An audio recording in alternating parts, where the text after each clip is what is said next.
Hey, what's going on, everybody? Welcome to the Former Exercise Podcast. Before we get started, I want to let you know that you can support the show by going over to jcramergraphics.com and picking up an item.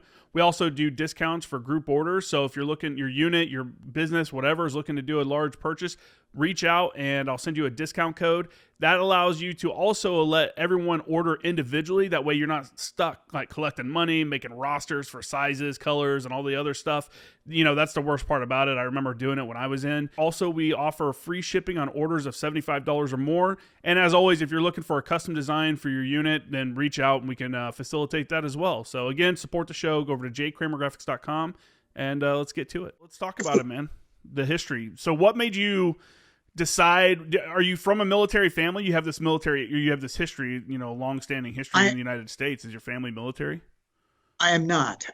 My father did not serve. He was born in 1902, so he was too young for World War I and a little older for World War II. But my interest in the military started as a child, and I was blessed to have grown up and when I did and where I did. A small town, upstate New York. I say upstate, about 30 miles north of the city. But I was exposed to a value system that was reinforced by my parents, my school, the community, about respecting particularly World War II and Korean War heroes, because veterans, because it was right after. I was born in 1944, so it was World War II was ending, and so those veterans of World War II and Korea were kind of prominent in communities across America. At any rate, they just became my heroes. My favorite activity as a kid was, cowboys and Indians and cops and robbers and war. We had our sticks and guns and, shot each other and so forth. And as a child, Justin, I just had this desire, childhood dream of always wearing the nation's uniform. And it was something that stuck with me. And it was a childhood goal, and I made it become a reality. That is an interesting time to grow up with all those people that served. I mean, we don't think about it now, but back then they had the draft, and so many people went to World War I, World War II, and stuff like that. So more often than not, you'd run into veterans all over the place. It was a pretty large network of people, whereas now the veteran population is much smaller, and it's all volunteer. Nobody's getting told to go. I don't know the exact percentage. I believe World War II, the percentage of Americans who served was like over 11%. Vietnam, I believe, was 4.3 or something like that. Currently, it's under 1%. Yeah. You're right. That's why books like yours and I think podcasts, like this and other podcasts do a good job of reminding people, like, hey, there's people out there. I remember coming home from deployments and being like coming back from a deployment and then going back home to visit family. And people like, oh, we're still in Afghanistan? Like people didn't even realize. It's like, dude, there's people fighting over there right now, man. Like, what, it was such a weird... There's such a weird disconnect between the American public and the military services. And I think that's getting corrected a little bit. I think the peek behind the curtain is happening as we see more military stuff on social media. It becomes more prevalent and stuff. But yeah, it's definitely not underappreciated, but understood. You know what I'm saying? Not enough people know about it. What? Sort of getting ahead of myself, but one of the lessons from Vietnam, I think, was the returning veteran and how he and she should be treated. And your generation of veterans received a much warmer and embracing welcome home, than my generation of veterans. So if there was one good thing that came out of it, perhaps it's the way a nation treats veterans. But still, veterans are sort of not a neglected lot, but there are still a lot of veterans. Suicide rate is an indication of how troubled serving in combat troubling it can be. And there are thousands of veterans that aren't getting the care and treatment that, that they need. So I don't know what do you think that, I mean, I know it differs on individuals, but what is the treatment? You know what I'm saying? I feel like we sometimes we get angry at the government or the VA or whatever that there's not something done, there's not more done to prevent it, but it's what can we do? There's so many programs, there's so many things you talk about, and my big thing is, and I've said it on the podcast a million times, the biggest way to prevent veteran suicide is by veterans reaching out to their buddies that they served with. Every once in a while, checking in and just saying, what's up? You may not even receive a response. You may not engage in a conversation, or, which has happened to me a lot of times, when people have reached out to me, we end up talking for an hour or 2 hours, just catching up. That has got to be the biggest thing, is people got to stop isolating themselves and reach out to other people. I'm not sure what else can be done. I don't think drugs are a correct route, maybe for some people, but I think a lot of times it's not. I agree with you. That personal connection, and if someone is willing to exert the energy and the time to establish a connection, and then yes, that veteran needs to open up and make himself or herself available to that and willing to engage. Yeah, I think that a part of my book and my return to Southeast Asia in 2014 was just that. I knew that something was missing in my life. And what it was is what I had left behind, because I didn't feel comfortable in identifying as a, Vietnam veteran, in America. And another way of saying exactly what you said, Justin, is, no soldier is unaffected by serving in war. Everyone, to a certain extent, suffers the wounds of war. And in Vietnam, and I'm sure it's the same, Afghanistan, Iraq, or wherever, in a sense, some people never come home. Mentally and emotionally, they're just incapable. They've just been harmed and damaged to the extent. Your generation of veterans, what we did to you folks, it's unconscionable. 7, 8, 9. I hear people 10, 11 deployments. You can't have that. You can't do that and survive. It's on that person too, though. If you True. continue to re-enlist, and and you're as a JTAC in the Marines, I knew if I re-enlisted, I was going to deploy. It was just, that was it. I mean, that was like, it was the job. It was like, okay, good point. That was part of it. I think where the Army fucked up, or messed up. Sorry to use foul language, but I think where the Army really messed up was by sending these guys out for a year or 16 months. I am so grateful to have been in the Marines, where we only did 7-month deployments. Every once in a while they'd get extended, or if you're with like a higher command, you're there for a year. But that's like you're working in the command center. You're not out on foot patrols or, stuff like that for a year. The Army, during the whole global war on terror, was sending guys out for a year or more, which was crazy. Now, their Rangers, a lot of times you hear guys have 12 deployments. That's their Rangers. And those are like 3-month-long deployments, which is still 3 months of, craziness, obviously. But I don't know. When you returned, what was the process from leaving the field, and what was the length of time in the process from leaving the field to actually stepping off the plane and going home?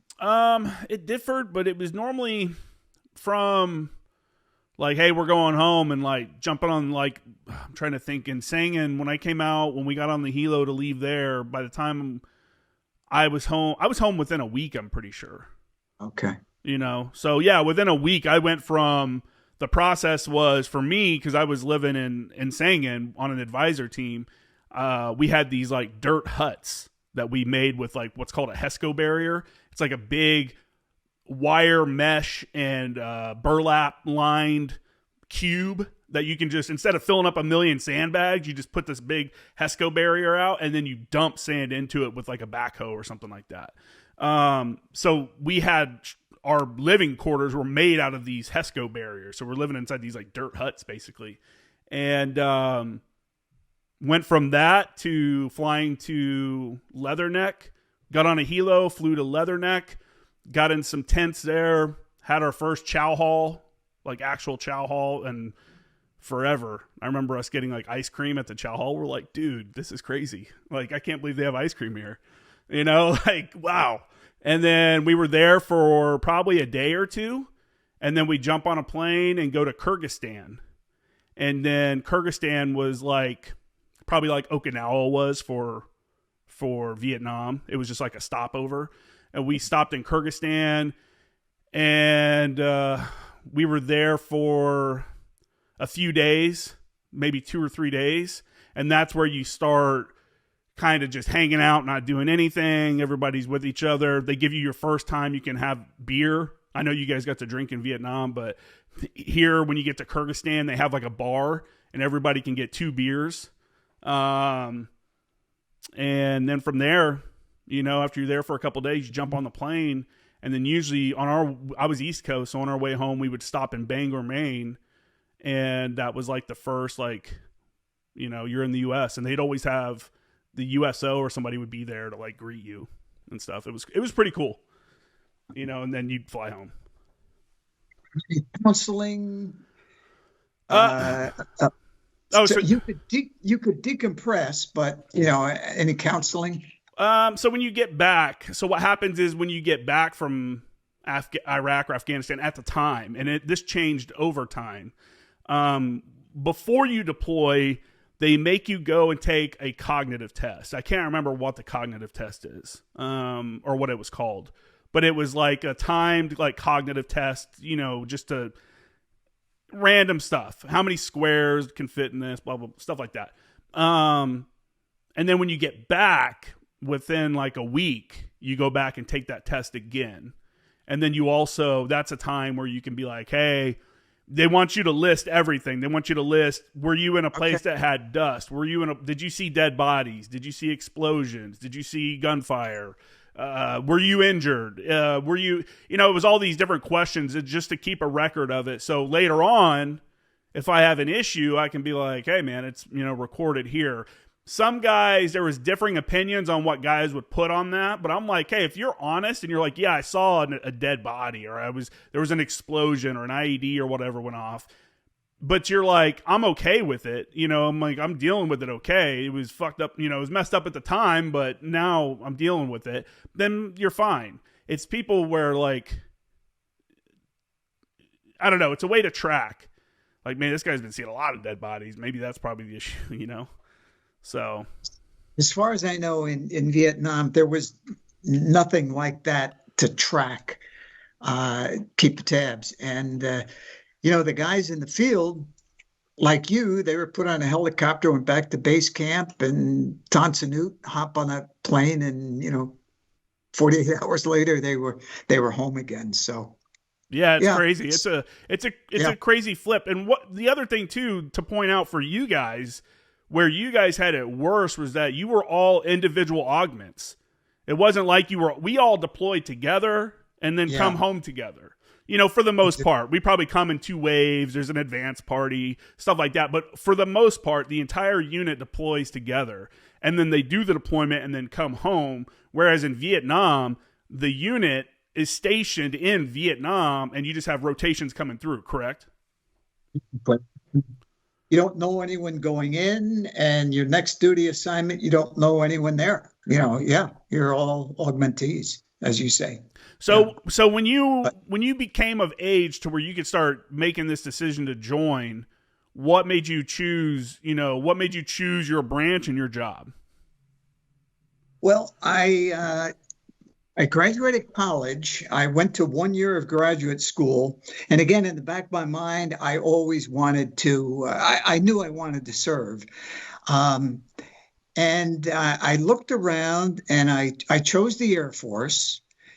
And talking with a recruiter, about different career paths and so forth. Intelligence, becoming an intelligence officer was something, that appealed to me. It was a 7-month training program in Aurora, Colorado, Lowry Air Force Base. And then, a month or so before we were graduating, maybe it was even more than a month, you fill out your, what the heck do we call them? The wish list, Mm. And there was no question in my mind. I wanted to go to Vietnam, and I wanted to be in a combat assignment.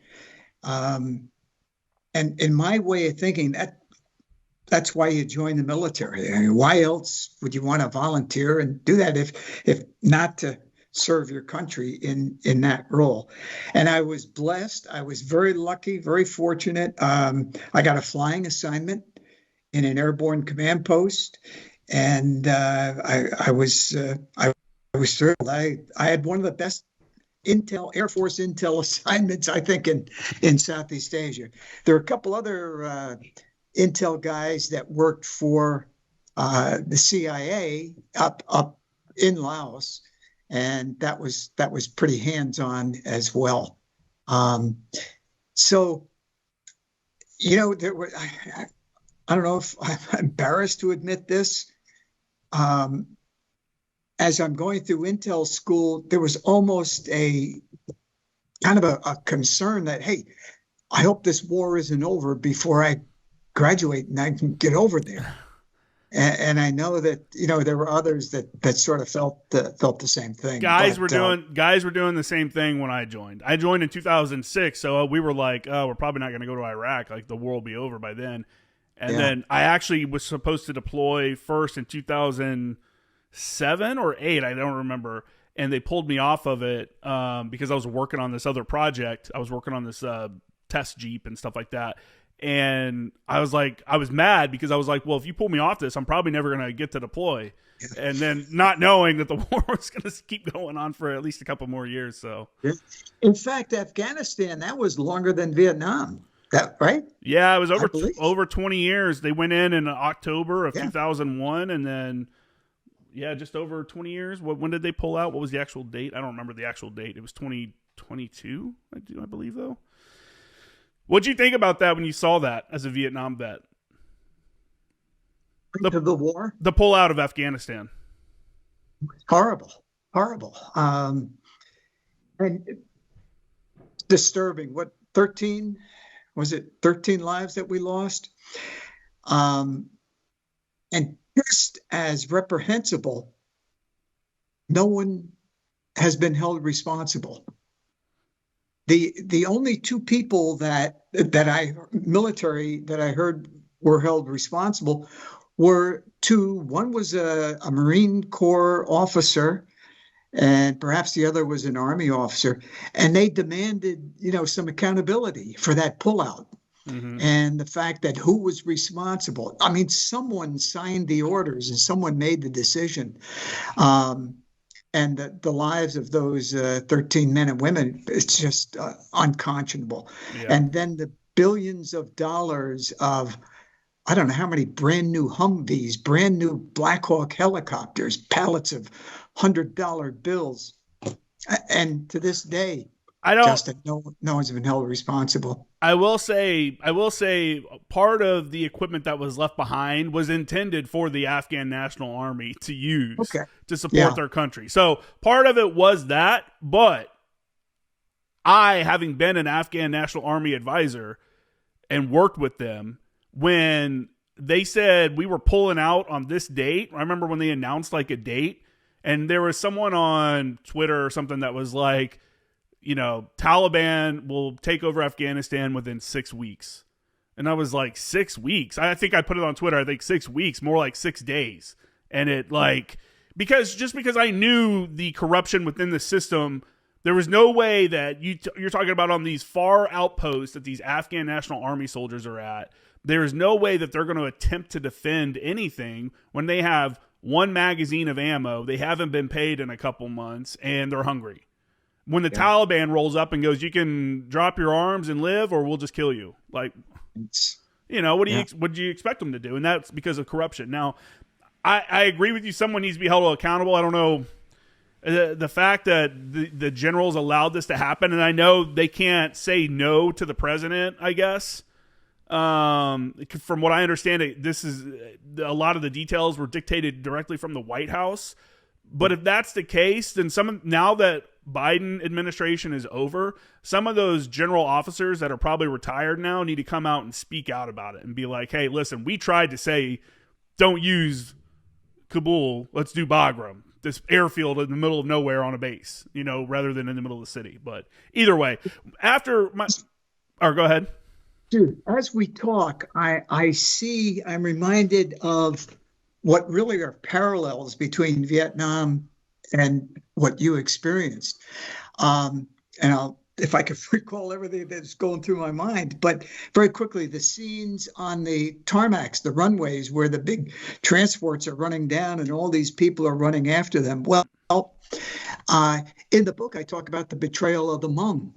The Hmong, the HMONG, the ethnic Laotians that formed the so-called secret army. 40,000 of them were left on the runway as well when we left Laos. We took out, despite pledges and promises that the warriors and their families would be taken from Laos, because like in Afghanistan, they were hunted down by the communist regime. So, yeah, there are some parallels. Was there any kind of accountability after Vietnam? Did you see generals getting fired? What was the days, like the weeks and months after the final pullout, those famous photos of them being pulled out of the embassy off the rooftop there? Yeah. Was there anything after that? Not that I'm aware of.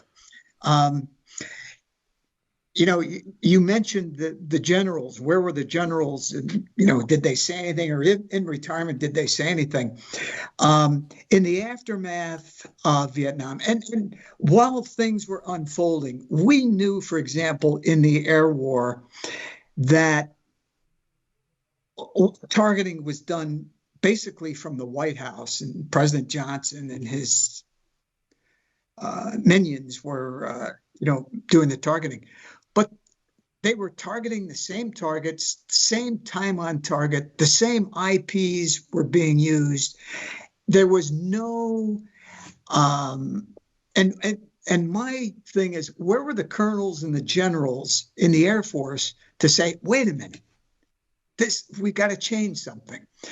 In the Christmas bombing of 1972, I guess, to get the North Vietnamese back to the bargaining table, Johnson or Nixon, it was Nixon who brought in the B-52s. And all the B-52 strikes in South Vietnam were being targeted and made from Offutt Air Force Base, Strategic Air Command Center. And in those Christmas bombings, they were using the same tactics that were in B-52 strategic bombing tactics from whenever. And that was release of bombs, you go into a tight right turn. And that's been something, every mission was targeted that way until the pilots, I think we lost 11 B-52s, and I don't know how many crewmen in that. Oh, wow. And the pilots basically rebelled and said, we're not doing it, under threat of court-martial. Well, no one was ever court-martialed, but they went ahead and took evasive actions and so forth. Because when you made the right-hand turn, it exposed the belly of the aircraft and the black boxes weren't effective. Yeah. So they picked up on the radar. Anyway, that's in the weeds. But well, it's just ongoing examples of yes. micromanagement from the top, not understanding what's going on the ground, and just real quick. Like I interviewed a guy named Thomas Gathright. It was like episode 122 or 112 or something like that. And he was a naval officer. He was an enlisted guy, naval officer, then got out and became a medic and worked as a contractor for the Department of State. And he got sent to Kabul like a week or two before they got overran. And he was like, I showed up, and you can watch the interview on my channel. And he's like, I showed up, and everybody was just walking around like it was business like usual. He's like, I just came over here knowing, thinking that it was going to be all insane, and they're painting walls, working on work requests, like nothing's actually being done to prep for this mass evacuation that's about to happen. And then he describes how it just turned into chaos overnight. And it's just that leadership, like dictating. If it came from the White House, don't use Bagram, use Kabul. That's another example of what you're talking about there, where it's just you don't understand what's happening on the ground. Yeah. So, where were those people to stand up and say, this is wrong, we've got to do something different? I understand pensions and unwillingness and so forth, but that was really one of the, sad, unfortunate episodes in the Vietnam War. And it sounds like, we haven't learned a whole lot militarily Why would we? in the process. Yeah. Part of that too, when you're talking about people from like Offutt controlling it, that's almost like commanders wanting to get in the game. You know what I'm saying? They're like, hey, they're using our B-52s. That's a strategic asset. We're the Stratcom. We should be the ones, or whatever. We should be the ones that are giving the dictation, not the people that are over there. And it's like, I get what you're trying to do, and like you want to get in the game and stuff, but that's ridiculous to have somebody here. It is. Yeah. Yeah. Yeah, it's turf, and this is my turf, and you don't go there. And historically, that's with the branches of the service between the Army and the Air Force. That was always an ongoing battle, and finally, it was agreed that the Air Force would fly aircraft, fixed wing aircraft, combat missions. And the Army can have the gunships, the helicopter gunships, and that was a trade-off. In Vietnam, there was a trade-off that the Navy had certain route packages that was designated Navy. The Air Force had certain, wasn't, I don't know, maybe there was some sense to it that, was above my pay grade. But it was just like, okay, well, Marine Corps, this is your responsibility, Navy here, Air Force there, each branch wanting its own turf. Yeah. And it was ultimately to the detriment of the men on the ground. So we had a similar thing in Afghanistan. The reason that the Marines were in Helmand, we focused on that particular part. Originally, we were all over the country, where Army units were, there were Marine units and stuff like that during the early days of Afghanistan. And then during the plus up, the Marine Corps was bringing in like a meth command, I believe, or something like that. They were, bringing in more people, and they didn't want their Marines. The Marines were like, hey, we're coming in and we're bringing all our own support with us. We have our own artillery. We have our own aircraft. We don't need anything else. Like, we don't want to break up all these units into smaller units and send off and be under Army commands.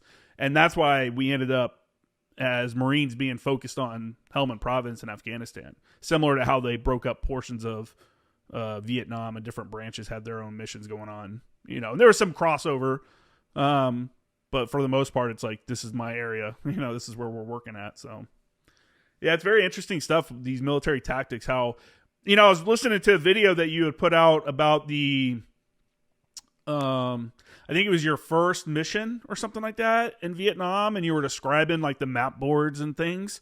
And everything you described is what you would see in a current command center, you know, plus add on top of that TVs and computers everywhere. But I had a paper map with push pins in it with, you know, different, hey, there was this fire mission here. There was this, you know, I'm tracking stuff on the map. I had a whiteboard that had fire caps on it, you know, fire capacity, showing the different ordnance loadouts for different elements that we had in support and stuff. It was very familiar. Yeah. Yeah, I ran into a Air Force veteran. In fact, he was still active duty, and he was an intelligence officer, and he didn't want to reveal a whole lot, but we talked a little bit, and it's some of the things are same, but a lot is different. For example, I was in this airborne command post, and the main reason we had an airborne command post is because our radios were line of sight. Mm-hmm. You know, we didn't have satellite radios, so that for us to communicate with the teams on the ground, you know, we had to be in the air and have a line of sight to their radios. And if we were, you know, a hill or mountain was in the way, we had to, all right, change our orbit and go so that we could talk. So, you know, that was a little bit archaic. But well, it's nice to know. No, that's still. We're still doing the. As a JTAC on the ground, we're still using those same type of frequencies. They're line of sight. If an aircraft is right? Yeah, we'll pick them up. I mean, you get for people. I mean, it sounds like it's not a good way to transmit, but when you're talking about aircraft that is like fixed wing, especially that are usually 10,000 feet or above, you're getting good communications with them all day long. Helos, depending on their flight profile, if they're coming in low, then yeah, you might lose them for a minute. You might lose some of their comms when they're behind something. But yeah, that's pretty much what we're using. Satcom's not used as much as people think. It is used for stuff, but it's not as, I guess, field friendly, if you will. I'm sure there's been developments and stuff since I've been out. I've been out for like, 8 years now? 7 years. But Satcom was used some, but not for aircraft for sure. You said you were a FAC on the ground. What did you call that, Justin? A JTAC? JTAC? Yeah.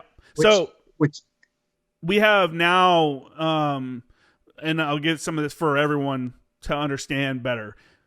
The JTAC role, what it is someone that's on the ground that talks to aircraft and directs close air support strikes and stuff like that. That's what the JTAC on the ground does. That originated back before Vietnam, but in Vietnam they use what's called a FAC, a forward air controller.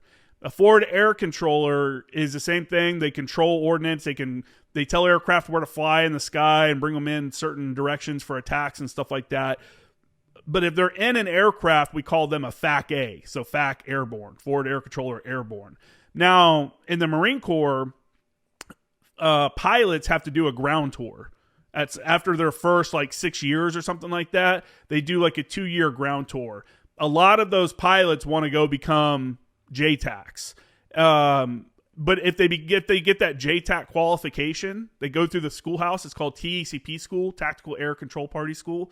You go through that and you get certified as a JTAC, a Joint Terminal Attack Controller. Well, if you're a pilot, you get certified as a FAC, Forward Air Controller. Same thing. It just means that he's a pilot. He's an officer pilot that does JTAC work.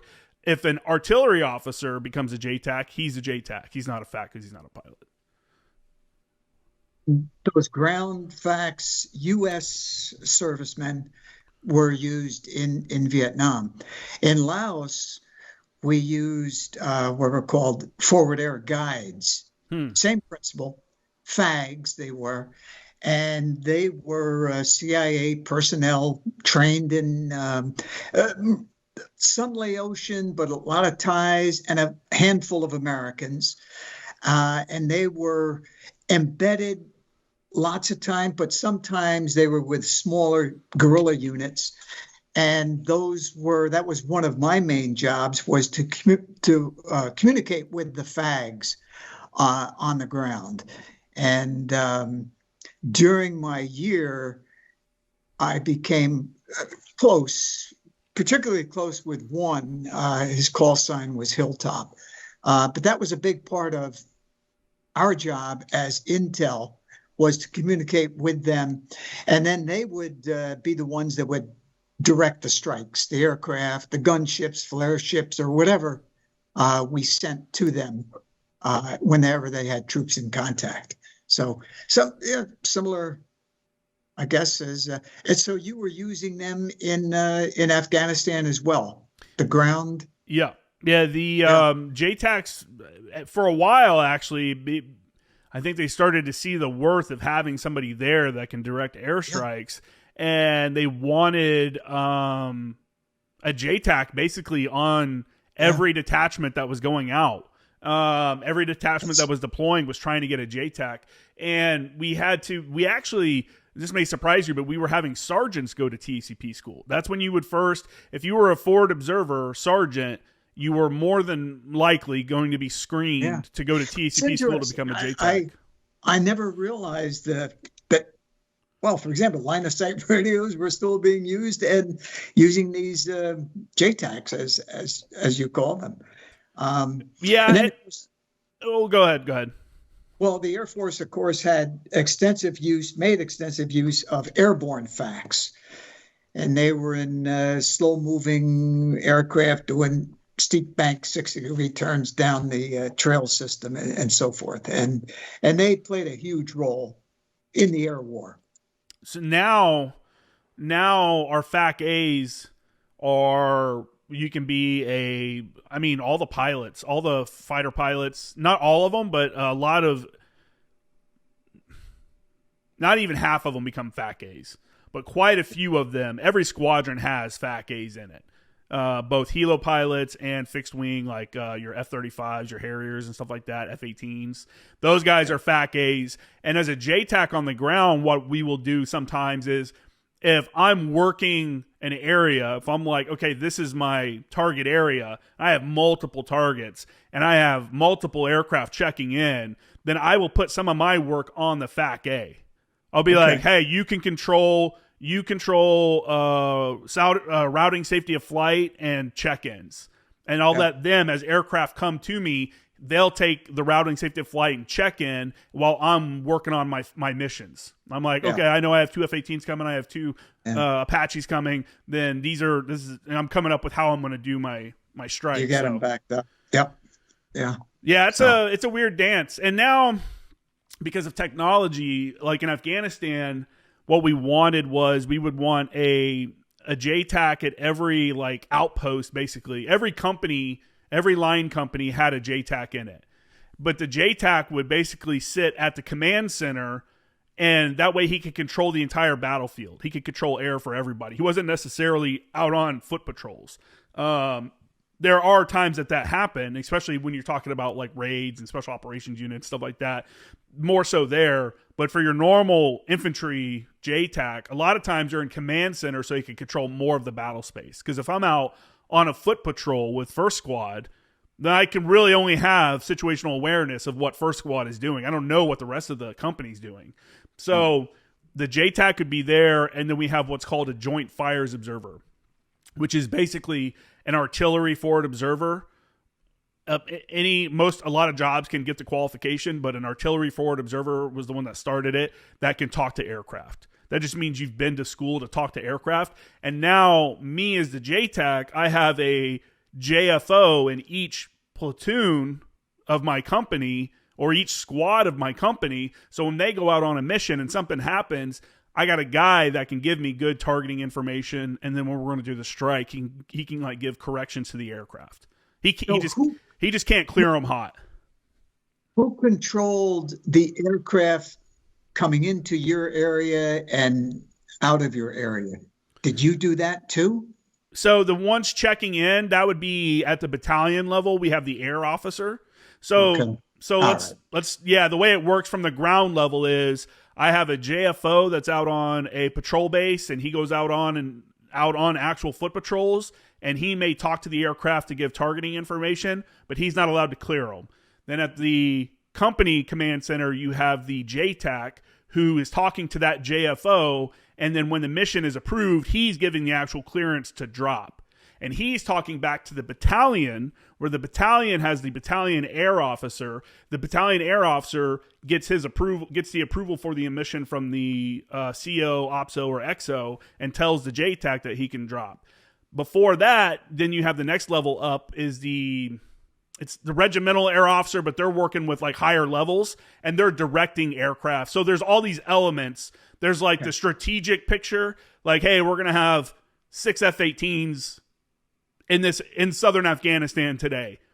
And then from there, it's the smaller picture down to the regiment. Okay, this regiment gets 2, this regiment gets 2, this regiment gets 2. And then the battalions, the regiment will go, this battalion is our main effort today, so they're getting the 2 aircraft. But then the other battalion, something happens, a troops in contact, we call it a tick, they'll get redirected over. So, but on the ground, you are in control of any aircraft that's in your battle space. So if I'm on the ground and aircraft are calling me to check in, let's say we're getting in a firefight and I declare a tick, a troops in contact, they're going to start routing aircraft to me, multiple fixed wing sections, and I'm going to start placing them in the sky. I'm going to be like, hey, this is your echo point, which a lot of times is the target point. From your echo point, you're going to hold Bravo 10, which means you're going to hold east 10 miles. So they're going to be up 10 miles, 15 to 17. And that's where, so they're going to be flying 15,000, 17,000 feet, 10 miles east of the target area. And that way I know I can have them come from, that direction for attacks and stuff. It's a lot. It's fun though. I'm getting all pumped up talking about it. Yeah, that's essentially how we worked. Our orbit was northern Laos, which is called, what's called barrel roll. And then I flew in a night mission. So we were on station approximately 6 p.m. till 0600. And then we were relieved by another command post. And then for southern Laos, which was called Steel Tiger, same thing. There was an evening orbit, 6 p.m. to 0600. And then the day orbits would go from 0600 to 1800 hours. And then we had controllers that aircraft came into our area and they would be handed off to the FAGs on the ground, or they would be handed off to a FAC that would put them in on a frag target that they had. And then my role would be for targets of opportunity. And we had a variety of resources, how we could identify targets in addition to the FAGs or the road watch teams that were on the ground. I bet those guys love that acronym, that they were the FAGs. Well, it was before, yeah, I know. It was before, political correctness, I guess, but it wasn't a factor back then. I don't think I've ever brought it up on the podcast before. I don't know if I have or not, but obviously my podcast, Former Action Guys, is FAGs podcast. And that was just a joke on, we used to call each other that. We like, you're a fag, you're a former action guy. And it was like somebody that went from working like a JTAC job or something like that. But now you got promoted. Now you got to do more spreadsheets and you're doing manning meetings and, you become an office worker. So that's why, and people bring it up in the comments every once in a while. They're like, hey, do you know what the acronym for this show is? I'm like, yeah. A forward action guide. Is that what you said? No. So the show's called Former Action Guys. Oh, former action guys. Like you used to be a cool guy. I used to go do cool stuff, and now I don't. I'm a former action guy. I sat on that name for a few months because I wasn't sure how people would react to it.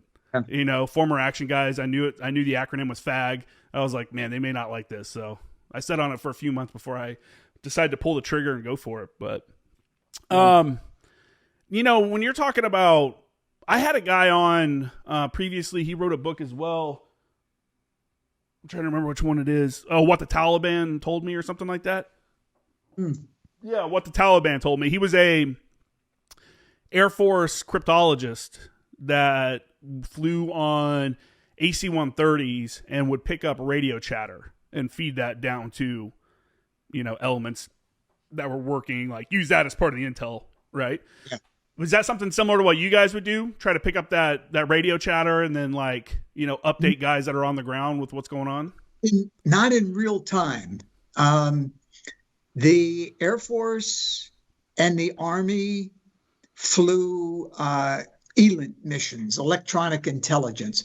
So they would gather that information, but then it would have to be interpreted and diagnosed. Now, what we did have, of course, real time, we had the FAGs on the ground, the road watch teams, but we also had McNamara's fence.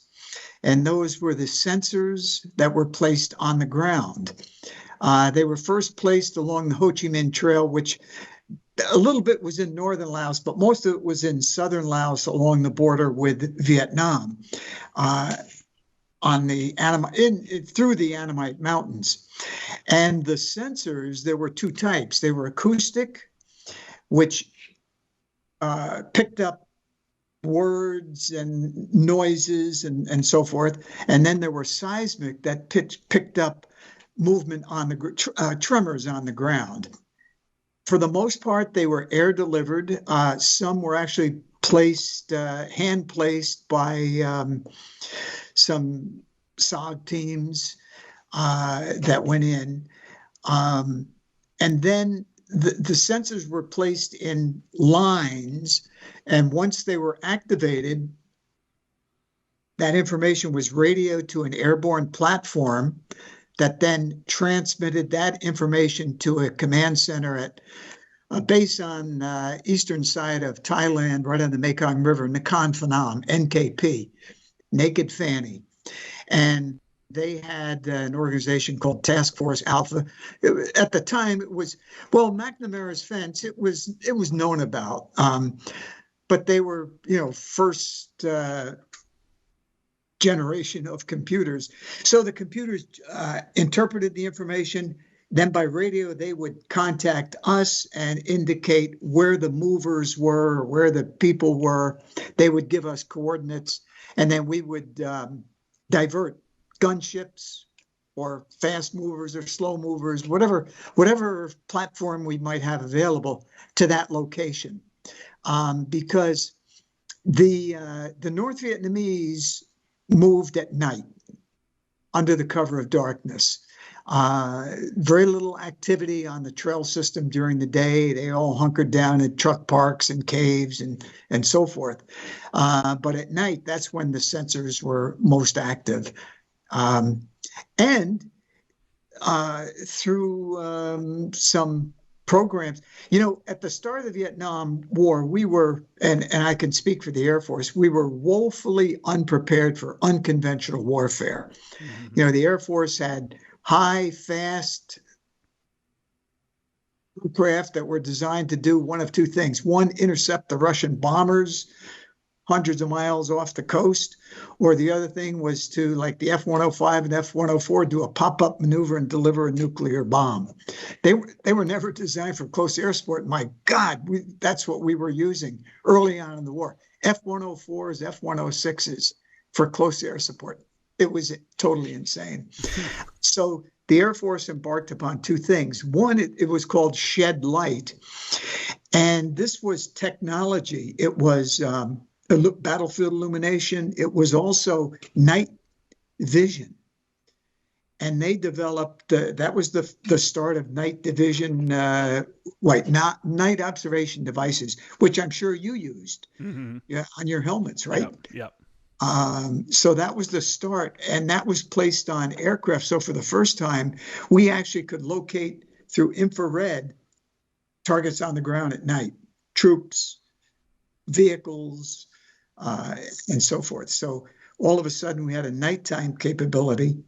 How good was it though? I mean, I imagine that first version was like, hey, there's a blob. There's a blob on the ground. It was hit or miss, and I shouldn't say that. It was more hit than miss. It was pretty good.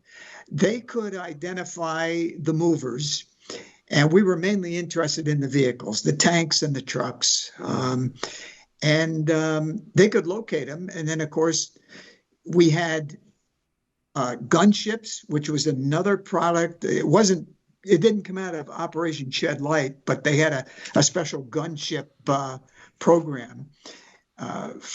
Start out with C-47, C-119, but the C-130 gunship was just incredible. They might take one round for aiming, and then they were just deadly. One round, one truck.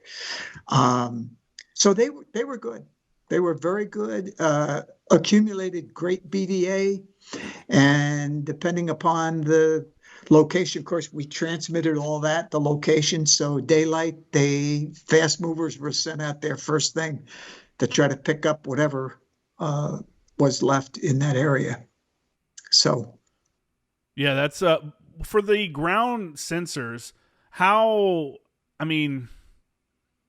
accurate were those? I mean, was it you said you guys were mainly looking for vehicles, so you're not picking up foot traffic or anything like that. Like, how was it giving you good information? Because I imagine, like you said, if you put them in line along a trail and you're getting those hits on the sensors, well, now you can estimate size, because if it's both of them are getting hit at the same time, then obviously it's this long. And then you can estimate time of travel, like how fast they're going, because this sensor got hit at this time, this one got hit at this time, so they're moving this fast. Exactly. They were put down in strings, and so they knew the location of the sensors, and they could figure out time and distance. They were pretty accurate. Task Force Alpha, that was called, and the project was Igloo White. A couple of funny things with the acoustic sensors. Again, they could hear sound.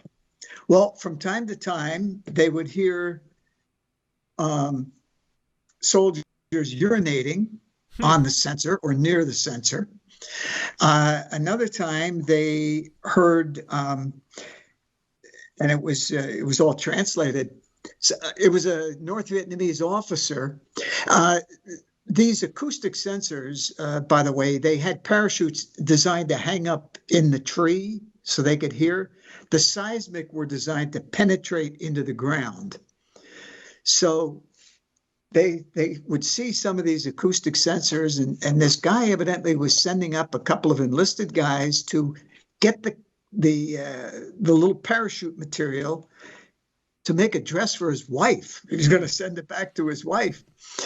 And the next thing they know, they hear the sound of chopping. So they're chopping trees down.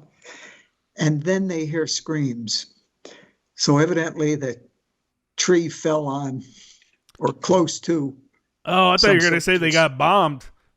So they chopped the tree down and injured some of theirs. But how big are these sensors? Like, what do you think? Like a baseball size or something, or maybe smaller? A little bigger than a baseball bat, as I recall, about 4 feet in length and about a similar diameter. Oh, that's bigger than I thought. Wow.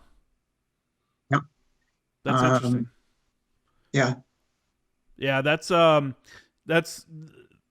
I know we still use those for other things. I remember guys that would get task force or get tasked to go work on the border and supplement the border patrol, and they would be out there putting sensors out to track foot movement and stuff like that. I always wondered how accurate those were, how good they were. Obviously, I mean, we've been using them for a while, so they must do something for you. It was first generation.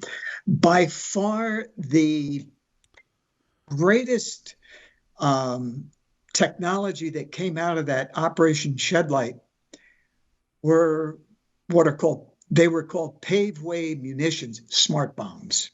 Yeah.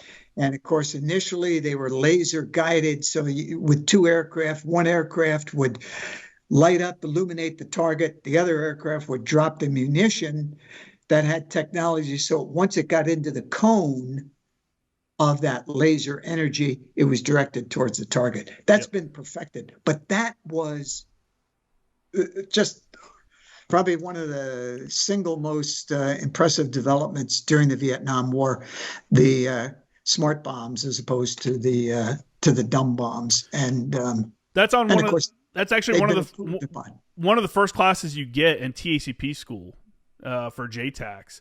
They tell you about that, about how they initially started working on them because there was a bridge that they couldn't drop. They had been dropping like hundreds of bombs and they could not get this bridge to drop. And so they finally got around and developed a smart bomb, which was I think it was the GBU-10. That's a 2,000-pound laser update or laser guided bomb. And for those, the way that works is, for those that don't know, there's fins on the side of the bomb, and all it is a normal 2,000-pound bomb. They just take that 2,000-pound bomb and they have a bomb guidance kit that they attach to it, and it basically bolts on. And that kit has little wings, little flanges that pop out, and when they drop, like you were talking about before, that cone of the laser, that's what we call the laser safety basket. Or laser, I think something like that. Other JTACs that are in there can correct me if I'm wrong.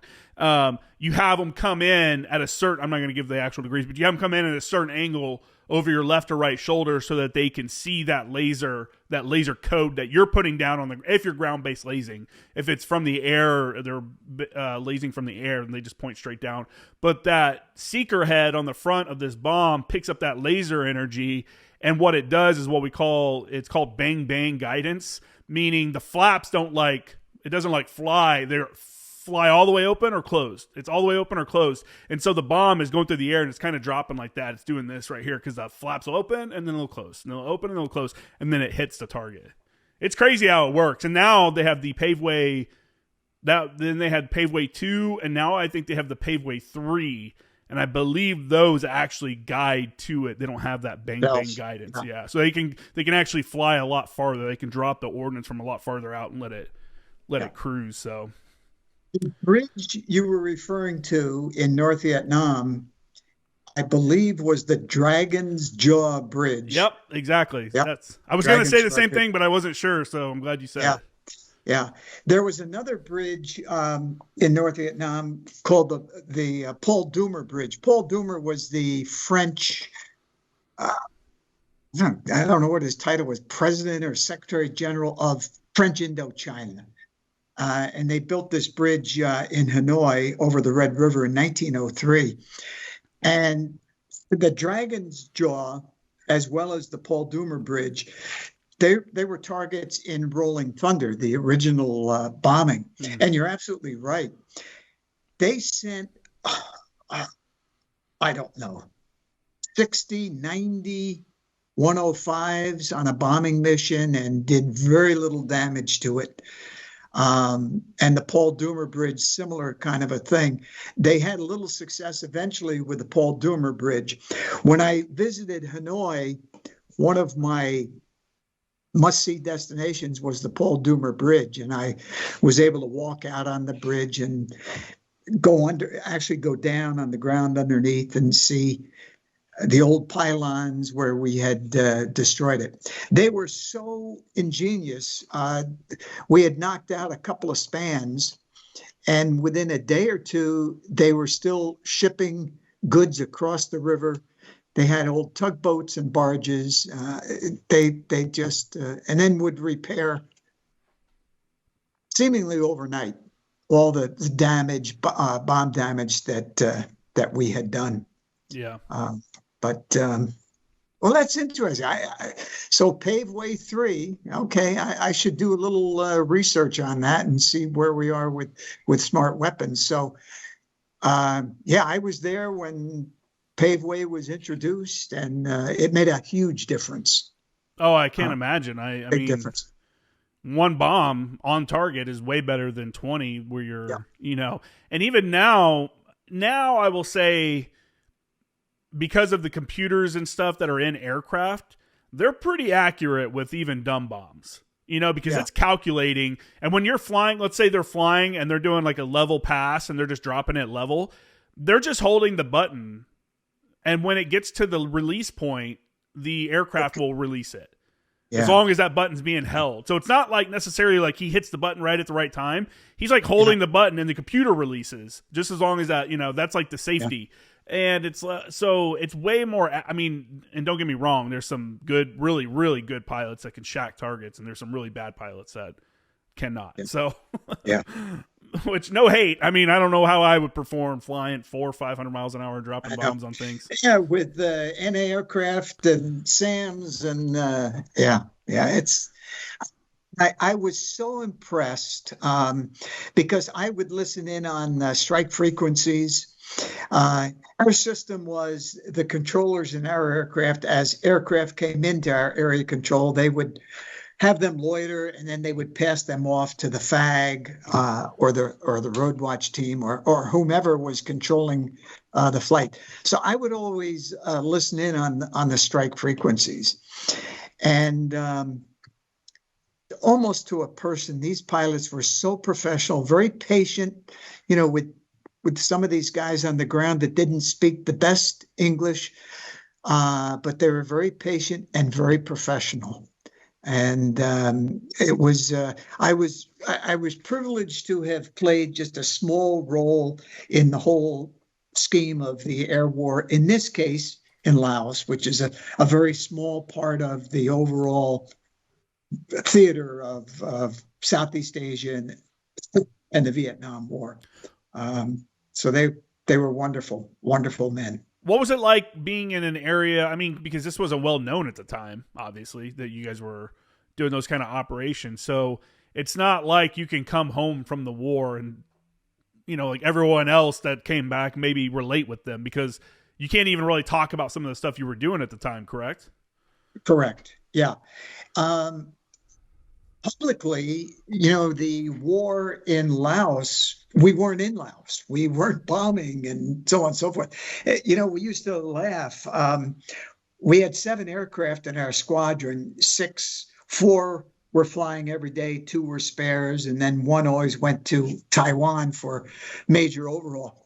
And the crew would bring back magazines, Time magazine and books and records and that sort of thing, because Taiwan had no, they didn't abide by our copyright laws. But the news magazines, in fact, I still have articles that we cut out of, declarations from the United States that, there are no air operations taking place in Laos. And for a fact, we know, there. As you read it in Laos. There are 150 sorties flown that night up in northern Laos. But yeah, you're right. When I came home, I had the advantage and I went to headquarters TAC at Langley Air Force Base in Virginia, Tactical Air Command, and I was in a targeting office. And one of my squadron mates returned a couple months after I did. So 2 things. One, I had someone with whom I we worked closely. We knew each other. We were counterparts, actually. We both flew night missions, but different orbits. He flew in southern Laos. I flew up north. But I also had the advantage that I had 2 more years in a military environment. Unlike those other troops, airmen, Marines, Army, that when they came back, they separated. So they now were immediately thrown into a civilian community. So I was somewhat protected from, the civilian culture shock, animosity, and all that was directed at the Vietnam vet. And I felt for those others that they didn't have that environment. They had to keep it in, and there was no one with whom they could talk. Yeah, in situations like that, I guess that's when like the VFW and the American Legion and stuff really come into play. Now there's less of that. I think there's less. I mean, I know I'm part of the American Legion here. The numbers are dwindling in all those organizations. Same at VFW. Yeah, but there's a lot more other like veteran groups out there. Before, those are the only 2 like national level, and they're lobbying for veterans' rights and stuff like that. But there's also now through social media, there's a lot of like veteran meetup groups and stuff like that. There's one that I always talk about on the show called PB Abate, which is named after a Marine sniper that was killed, and he just did a lot of work in Afghanistan that was. They're with 3.5's deployment. So they named a group after that, and they have like a place in, I think it's Montana, like a camp, and they do events there, and people can come. And, there's other outlets, but, it's hard enough now for guys to it's weird already to get out of the military, and one day you're on base, and you have PT, and you got to go to chow, and this and that, and then the next day you're just a civilian, you can go do whatever you want. that's already its own kind of weird culture shock. So I can't imagine coming home from Vietnam, from war, especially if you're like an infantry guy down in it the whole time, and you come back and within a week you're back home on your couch like, what the hell? You know, like what a mind game that had to have Absolutely. been. Absolutely. Yeah, they carried a burden, and unfortunately, it was made worse by the public and the public animosity and hatred that was directed, towards the veteran. Um, I will say and now, when coming back now, I never saw animosity. It's a varying degree of like full overwhelming support to indifference. Yeah, It's mostly indifference. People are like, "Oh, yeah, you're still in Afghanistan. Oh, we still have people in Africa," yeah. or like whatever. And I'm sure that there are many Vietnam veterans. They would have taken the indifference. Yeah. That would be better than what they had to deal with.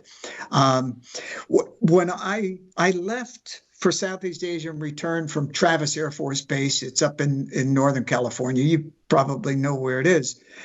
And we were counseled. We were told, don't wear your uniforms. Once you get to Travis, change into civilian clothes, and don't wear your uniform while you're, making your way back home, whatever means of transportation. But at the gate, as we, were leaving the base, I can still see the hatred and the faces of these young men and young women that were right there at the gate, yelling and screaming in the signs and so forth. They told us that, we were aware that there was political unrest back home, but I don't think any of us were ready, for the depth of what they experienced. And listen, I did fine. I had very few problems, so I'm blessed. How did you feel about, ways. in retrospect, how do you feel about your mission? What you were doing? Do you feel like you were making a difference? You think, there's a lot of guys now that went to Iraq that are like, what were we doing there? That was such a waste of mine and my friends' times, lives. What was the end result? Was it worth it? Do you ever ponder upon that? Like, what was I doing there? That was such a waste of my time. Well, you're kind enough to, speak to me about is roughly in 3 sections. The first section is my time in Southeast Asia.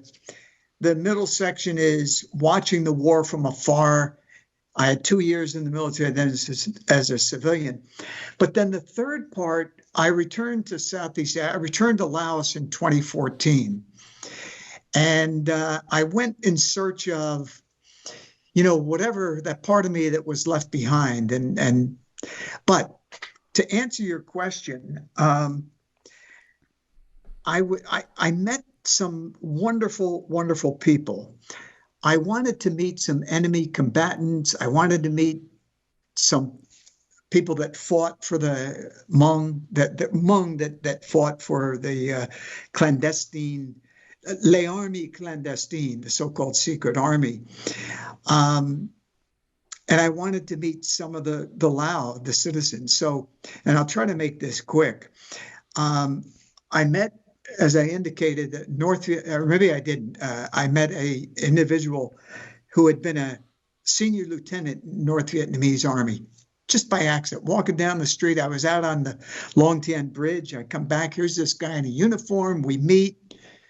And later, another day, I met an elderly gentleman who really was physically had serious problems. He had fought for the Pathet Lao. He was a gunner and just totally debilitated. And then later in my journey, I met 2 men that had fought with the Hmong army. In each instance, Justin, when we met and when they asked me what I did, The two guys that fought in the Hmong army knew my call sign, but just like the North Vietnamese officer, the Laotian officer, it was instant brotherhood. It was as if we had been long lost friends and were meeting each other. You know, it had been years since we had met, but it was instant bonding, affection. There was hand holding, kisses. It was just an incredibly powerful and moving experience. And they gave me the gift of brotherhood, which you having served, you know that connection that develops between the men and women that are in the field, and you've got each other's back and so forth. I met innocent Laos who were victims of the war. Incredible stories. And I should say, and I apologize for going on about this, but before I left on my journey, I was in Washington and I attended a new church. I was in search of a church. At any rate, there was a guest pastor in the church, and he was giving a sermon on forgiveness, and he quoted Philippians 3, verse 13, which, and I have it written down here, I'm focusing all my energies on this one thing, forgetting the past and looking forward to what lies ahead. In that instant, I was one of these Vietnam vets that had this hatred towards the anti-war demonstrators, the Jane Fondas and the John Kerrys of the world. In that instant, that disappeared. And I talk about divine intervention. And it was divine intervention that brought me to these victims of the war. One woman, because of the aircraft, and all of these people that I met, we were connected by time. We were all in the same general location at the same time, which kind of blew me away. One woman lived in a cave with her 5 siblings and her mother and grandmother and an aunt. It was the caves of Tam Phu. And one morning, she left with her aunt. She was going to visit a relative in a nearby village, and they got to the bottom of the mountain. The airplanes came. The cave was destroyed. In that instant, she lost her mother, grandmother, and 5 siblings. She lived with an aunt. I met her after I visited the caves of Tam Phu, and I spoke with her. Bua Hung is her name.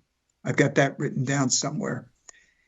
And like the other victims of the war, I asked them, I said, well, how do you feel about the United States? Are you angry at the United States for having caused, this heartache in your life, this loss of life? He, as well as the other victims, almost verbatim quoted that verse. No, I've got grandchildren. I'm concerned about what's going to happen to my grandchildren. What happened in the past, I've forgotten about. I've left it in the past. So I was given this wonderful gift of forgiveness. And after talking with these people and many others who I met in Laos, I came to the realization that, I did what I was sent to do. I did it well. And the way the war was fought was beyond my control.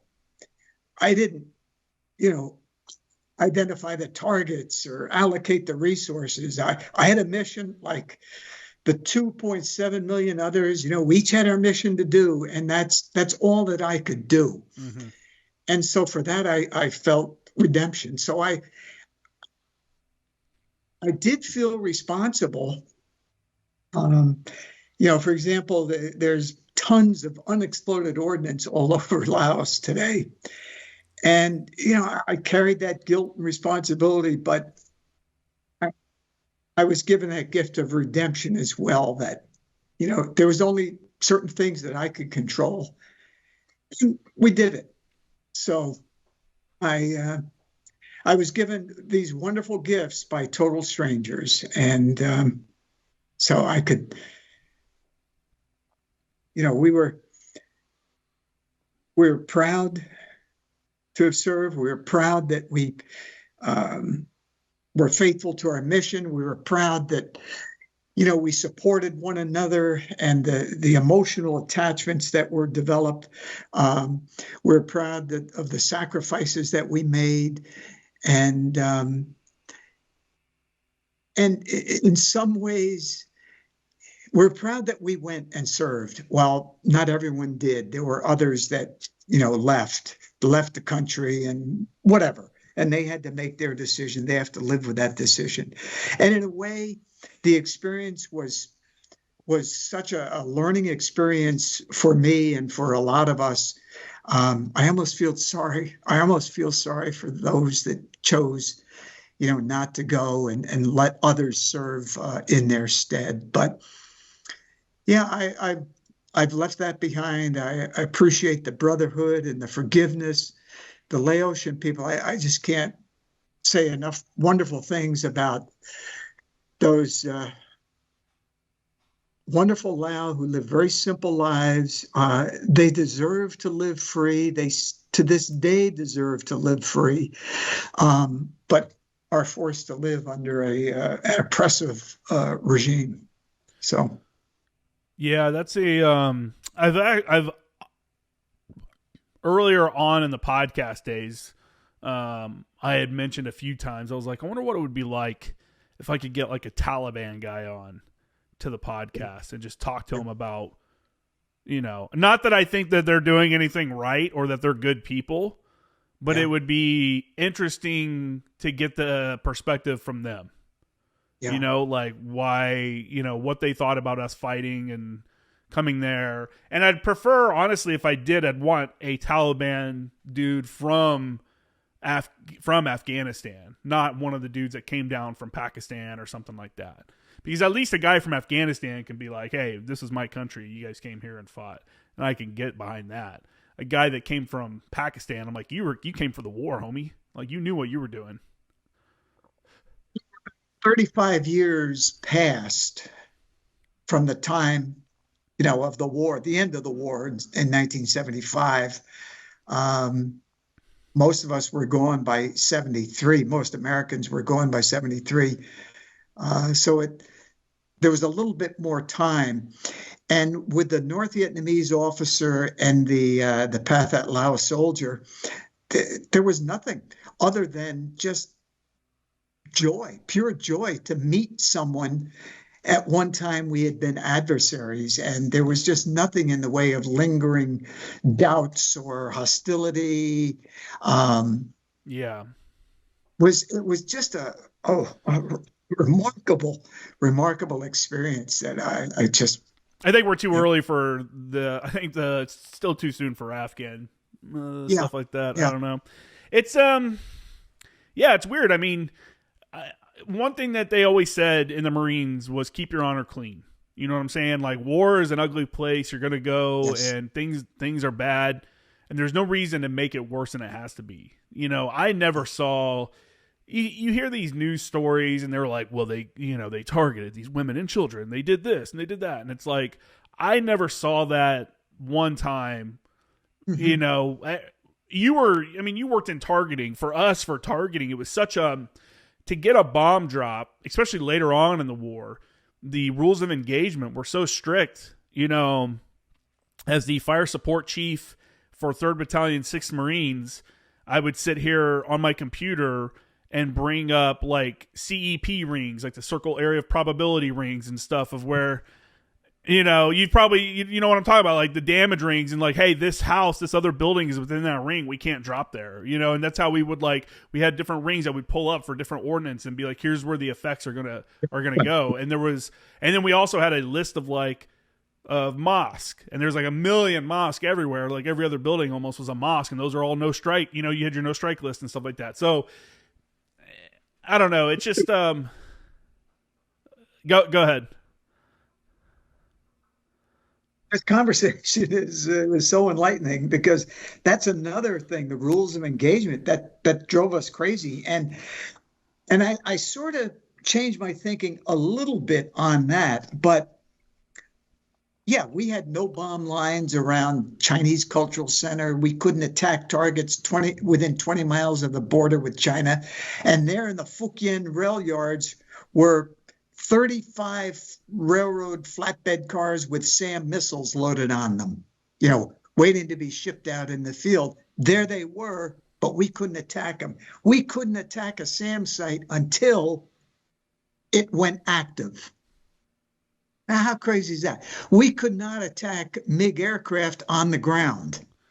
Really? We could only attack enemy aircraft with the engines on and they were airborne. Now, how insane. So some of the rules of engagement were absolutely insane and just a source of frustration and really, got people killed in the process. It really did. When I went to Vietnam, to Hanoi, that was the first stop in my journey when I returned to Southeast Asia. One of the places I visited was, and now the name escapes me. I just read that this morning, but it was a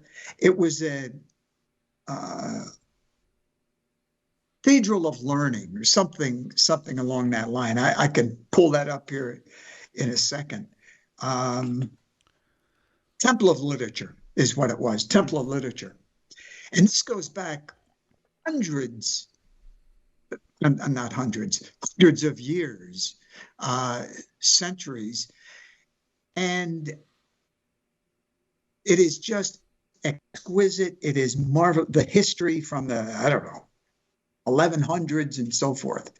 Just absolutely beautiful. Well, that was part of a no bomb line. And you know what? I'm glad it was because it has been preserved. But on the other hand, some of the other rules of engagement just drove us crazy. Source of irritation. Most people can agree on stuff like that. Hey, we shouldn't be blowing up a mosque. We shouldn't be blowing up cultural, the same thing in Iraq. Like I think we did a pretty good job of protecting like cultural sites that were like UNESCO heritage sites and stuff like that. And then when we started pulling out of there, and we had that problem with ISIS for a little bit, ISIS went in there and destroyed a lot of those cultural sites because it was against their, they saw it as blasphemy or whatever, by having I remember monuments. that. Yeah, they went through and destroyed statuary.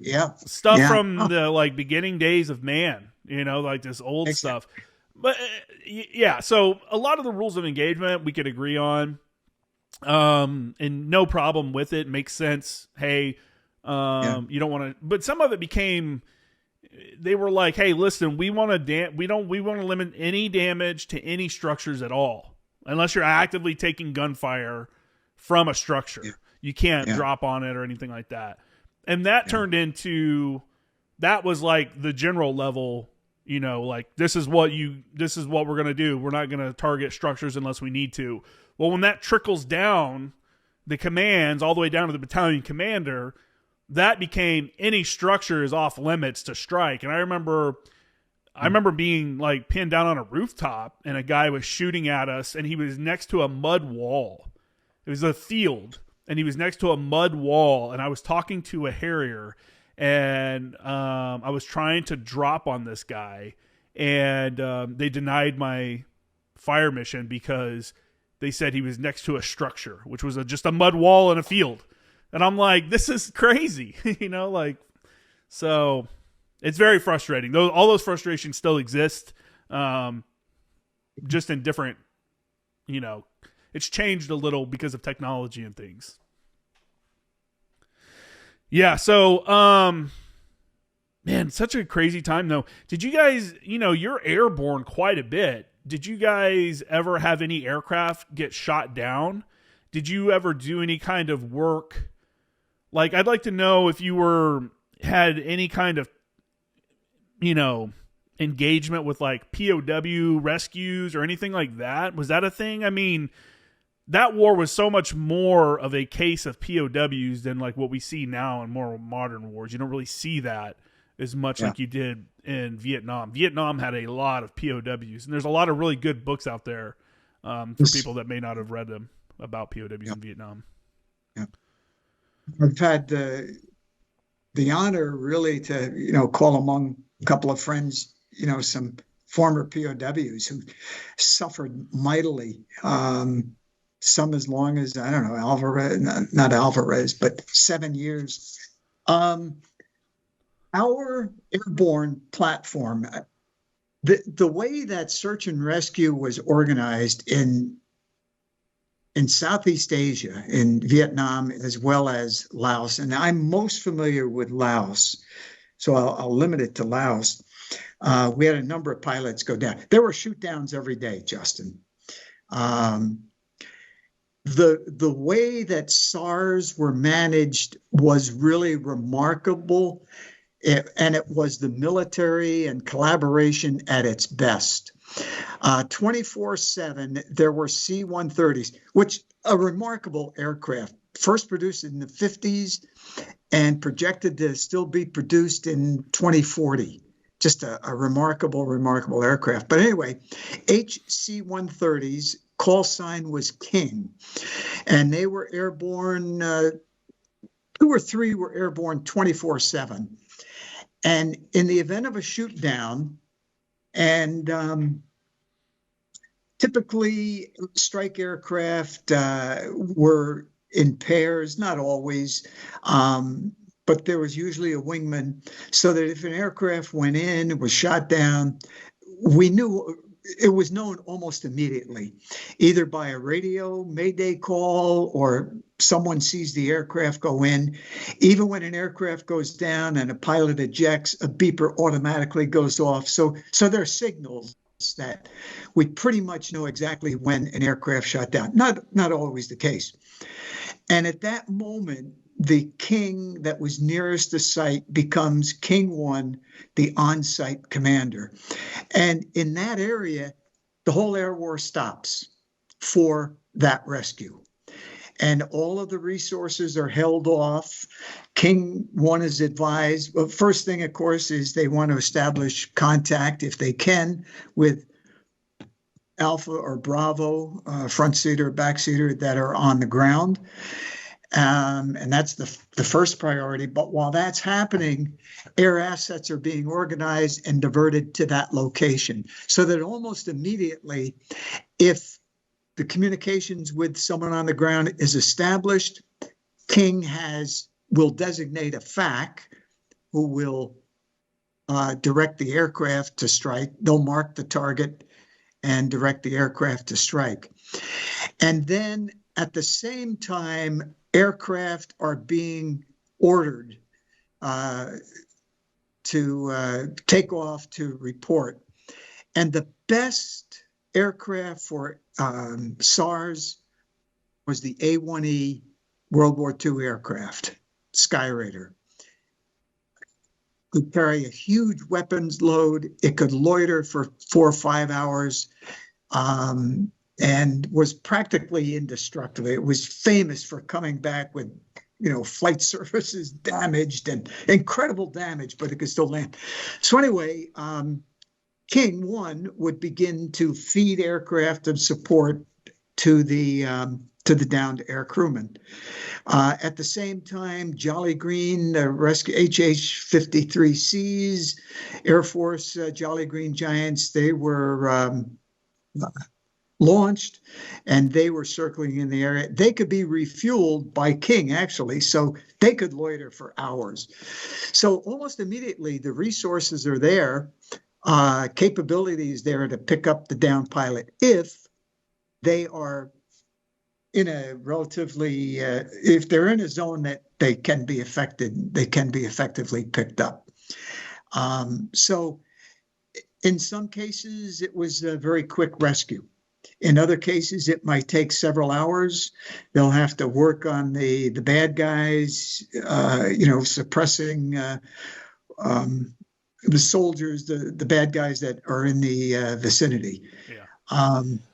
It was an impressive display of collaboration, professionalism, and courage.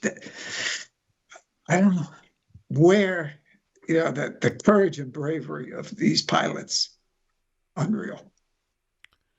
One of my one of my first interviews was with a F4 Phantom pilot, Jerry Geller. These are my first 15 interviews, and he got shot down on a bombing run in Vietnam, and he ejected as he was going into the tree canopies, and the canopy hitting his the branches and stuff hitting the canopy of his aircraft blinded him, and it was just like wild to hear. I'm like, how did you even? The fact that you survived is crazy. The fact that you were rescued while being completely blind is, I mean, I don't know. Yeah. It's just such a miracle. Thank God for the radio, the survival radios that, that was practically the only real-time link between those downed air crewmen. The longest SAR in Vietnam was about 56 hours, and that was Boxer 2-2. Alpha and Bravo both survived on the ground, opposite sides of I won't say a river, but a stream of water. And that lasted, as I said, almost 56 hours. Before the rescue, Alpha was killed, and they did rescue Boxer 2-2 Bravo. Woody Bergeron is his name, and he was rescued.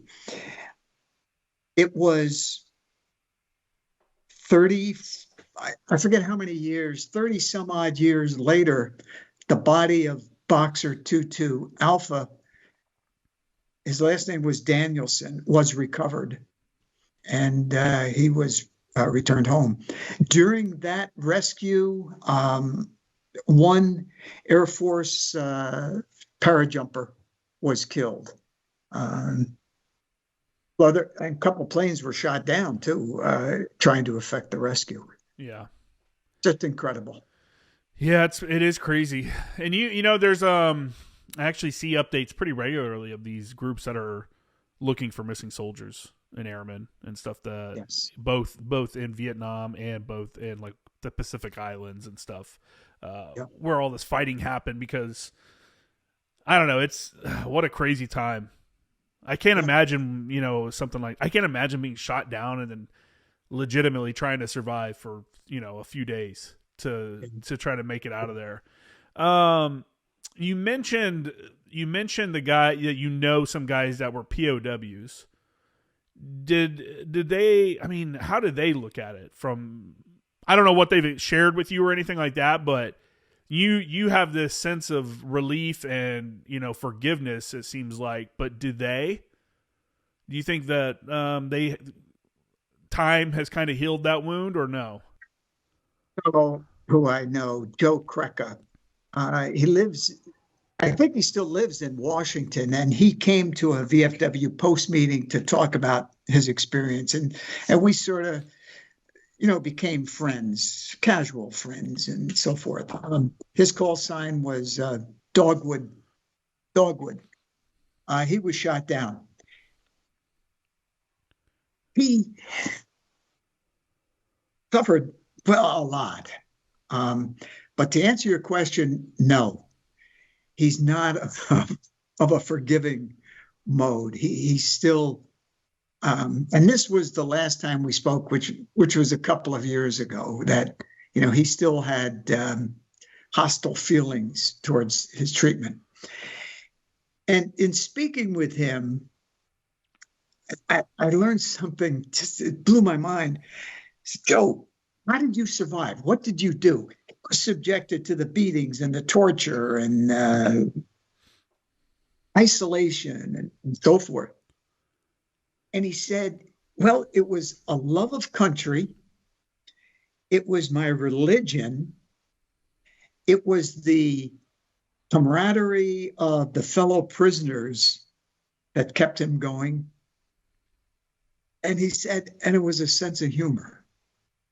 I said, Joe, what do you mean a sense of humor. You know, you're in the Hanoi Hilton, which I visited when I was in Hanoi.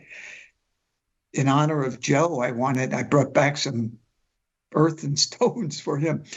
And he said, well, yeah, you know, we laughed and we told jokes. And so it's really a testament to their, you know, their fortitude, their courage, and, you know, that they could somehow find humor, you know, in that desperate situation in which they found him. Now that's one person. I really don't know, you know, about other POWs, but he was there a long time. A little side note, Joe had an incredible memory, and there was a young Navy guy, Hagdahl, who was released. He had fallen off a ship, believe it or not, out in the waters, and he was held prisoner. But he was one that was released. You know, the North Vietnamese periodically would release 3 POWs at a time for goodwill, whatever, publicity. And Joe worked with this young man who memorized the names of like 500 POWs. Oh, yeah. Because it was important that the names of those that were still alive, you know, in fact, I think it was 600. I think it was 600. So evidently somehow, as soon as he got back, started, you know, just going through all these names. Yeah, I remember reading about that. He got released on one of those early releases, and he confirmed how a lot of people were still alive that they had thought were missing in action, or a lot of people that were listed as missing in action, they didn't know what had happened to them. He confirmed that they were still alive, or some that had died in prison and stuff like that. Yeah, that's a pretty famous story. That's crazy. Man. Yeah. If you are not aware of the POW experience in Vietnam, I have 2 books that are on my bookshelf. One is called Why Didn't You Get Me Out?, which is pretty crazy, where that guy holds animosity towards the U.S. government too. I think he believes that they could have gotten him out, that they knew where he was at and never came to get him. And then the other one is called, I think it's either 5 Years to Freedom or 7 Years to Freedom. And that's a really good one too. And it's just, you know, experiences may vary, right? You had the people in the Hanoi Hilton that were in it was almost like a prison-like environment, right? It cells and then you had other POWs that were like in jungle prisons that were, I mean, one of the books I read, I think it was Why Didn't You Get Me Out? He talked about how he had upset the guards. So they took him into the jungle away from the camp and staked him to the ground, his arms and legs down so that he couldn't move, and let the bugs and stuff eat at him all night. They kept him out overnight, staked to the ground, and all the jungle creatures just came and, you know, nibbled at him. And I was like, God. Oh my gosh. And he did eventually get out, right? He did return. And what's the name of that book, Justin? I've got to get that. There's 2. There's one called Why Didn't You Get Me Out? Why Didn't You Get Me Out? And then the second one, I believe, is called 7 Years to Freedom. And it's either 7 Years to Freedom or 5 Years to Freedom. I can't tell what. Both of them are, I mean, it's just like, I just can't imagine. I just can't imagine, and I understand why they would carry animosity. I think a lot of people, I'm sure some of them are like most veterans, where it's like, hey, man, like for me, I had no issues with the Afghans. I have no issue with the Afghan people. I have no issue with, we were there to fight the bad guys, and women and kids and people that are just trying to live their lives are not the bad guys. I will say, like, when I was in Sangin, the area was secure enough where the bazaar was always busy and there was things happening and life happening. And when we pulled out of there and our area got overrun after the Americans pulled out, it was immediately, I saw videos on YouTube of it. It was immediately like a ghost town. Like there's tumbleweeds tumbling through the bazaar. And there's no one out, you know, like there's no shops open. And it was just like, it's sad to see that, you know, and I feel bad for those Afghan people. And that's why I'm sure some of those POWs are also like, hey, listen, I don't care about the Vietnamese people or whoever, like they're probably nice people, but the specific people I was fighting or in, as a POW, the guy that was torturing me, screw that guy forever. One night while I was flying, I was talking with one of the fags. His call sign was Pogo. And all of a sudden, Pogo stopped communicating, and I heard this in a foreign language I didn't know, Laotian or something, and it was loud and so on and so forth. And I learned from another fag who interpreted for me, he said that Pogo was shot and killed, took a bullet right in the forehead. He was shot and killed. Okay. Fast forward, I get out of, I leave Southeast Asia and I'm back still in the Air Force, I believe. And there is the prison raid at Sante, which was a successful raid in as much as it went according to plan. They landed in this prison compound, and killed, by the way, Russian soldiers, but there were no prisoners there. And then I read subsequently that the raid on Sante had been intended to occur like 10 months previous. But the surveillance, a team that was sent to surveil the area, the leader of the team was shot and killed, and that was Pogo. So had that team not been detected, maybe the surveillance could have been done, and maybe that raid, would have been conducted as it was originally scheduled to be conducted 10 months earlier. But who knows? Just little. I just can't imagine how the American public would react today to like hundreds of Americans being imprisoned, and video of that coming out.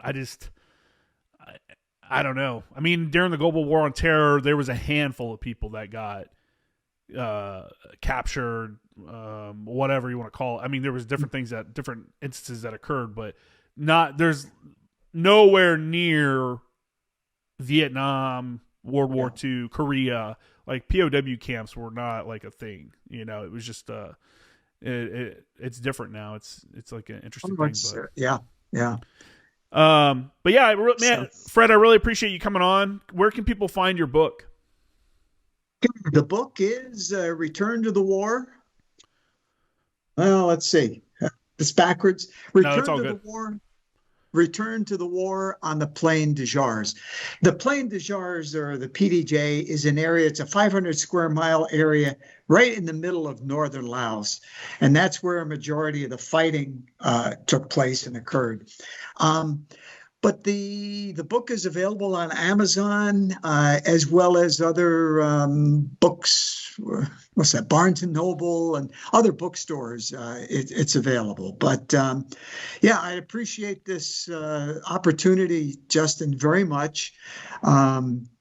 It's the book was cathartic in a lot of ways for me, and I've had a fairly positive response. And I hope that based on our discussion today, something's been mentioned that, might pique someone's interest. And if in an email, send me your mailing address and I'll be happy to send you a copy. Oh, I appreciate that. Add that to your bookshelf. I'll put it on the bookshelf behind me when I'm done reading it. That's awesome. I really appreciate it. I really appreciate you taking the time to write a book. I mean, I think it's important. We talked about this a little bit before we started, but it's important for people to record their histories, record their story, write yourself a book, keep a journal, go on a podcast. When I first started the podcast, I always told people think of this as they'd ask me, what do you want to talk about? And I'm like, well, I want to talk about your career, but this is an opportunity for you to record something for your great grandchildren to maybe find this audio file or video file and be like, oh, that's what great grandpa so-and-so did during the war, and I think that's to have that like first person perspective from your mouth. Here's what happened. is invaluable, not only for your families, but also for the country as a whole, because people deserve to know what is being done in their name in other countries, and deserve to know, where their taxpayer money and stuff is going. So I think what you've done is great. Everybody can check out my stuff, Former Action Guys, Former Action News, both of those on Instagram. My website is jcramergraphics.com. And Fred, again, I really appreciate you coming on today. Justin, for the opportunity, and thank you for your service to our great nation. You too, I sir. appreciate it.